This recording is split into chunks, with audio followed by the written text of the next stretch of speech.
For Joe Biden, the third time really is the charm.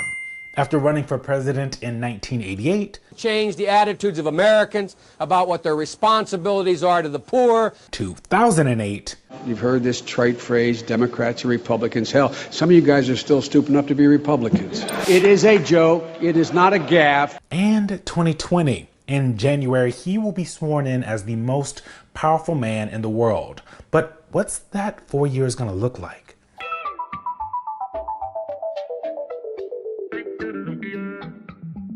The first 100 days of a presidency have been an important benchmark since FDR. And modern candidates say what they're going to do in their first 100 days to show what their priorities are, what they think and want to really get done. And Joe Biden has made a lot of promises. In the first 100 days of my administration, the first thing I would do as president, I would immediately, in the first 100 days. So what are those things President Joe Biden thinks he can tick off in 4 months?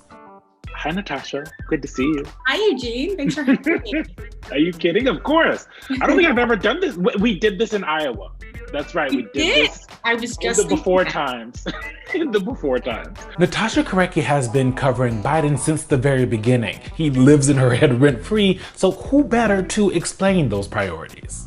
First things first, Biden is dealing with a pandemic that has killed more than 220,000 Americans, a recession caused by that pandemic with millions still out of work, and racial strife the country hasn't seen since the 60s. I would expect right away off the bat, we're going to go right into COVID, and he's going to be talking about those things. Mask mandate being front and center. The other things he's talked about is expanding testing sites in every state and expanding access to testing to anyone, they say to anyone who needs it, and make sure that it's free for those who can't pay for it. As you recall, in 2008, when Obama won the presidency, Obama looked at Biden and said, you know what, you're going to be in charge of this huge recession and mess. Luckily for Biden, he's been through this before. Outside of those really humongous things, Joe Biden has also promised to prioritize healthcare, climate change, and pass immigration reform. He's always said that climate change, that he was going to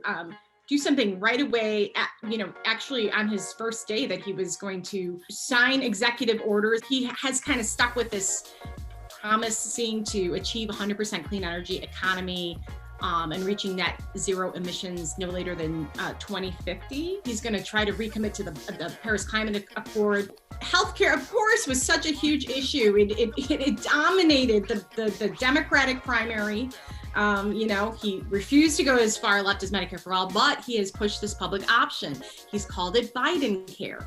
So I think we are going to see him at least propose something and then see how far it gets. Another aspect of the first 100 days is erasing the things the previous administration did through executive orders or maybe even legislation. Luckily for Biden, most of what President Trump has been able to do hasn't gone through the legislative process. Trump made immigration and took a very hard line on immigration. He made that central to especially the beginning of his tenure. Biden's going to go after all of those things really hard and try to overturn everything he can. Biden wants a return to normalcy, and he believes that Trump really did a dishonor to places like the Department of Justice and to the intelligence community. So I think he's going to attempt to do a lot of repair work in that area to just sort of build back credibility among the American people. But there's one thing that's key here, the Senate. FDR was able to get so much done in that first 100 days because Congress was basically just rubber stamping things along the way. It's not clear who's going to hold the Senate yet, but what happens if Mitch McConnell is still in charge? I think you can expect it to be less acrimonious. And I say that because Biden is such a creature of the Senate. We might see some areas of cooperation and coordination that maybe we weren't seeing in the past. On the other hand, I do think that there's going to be more of this strife on the left, and everyone kind of like jockeying that if it's something that Biden is trying to give to the left, I don't think McConnell's going to come over on a lot of those things. But what happens if he's not able to get these things done? He has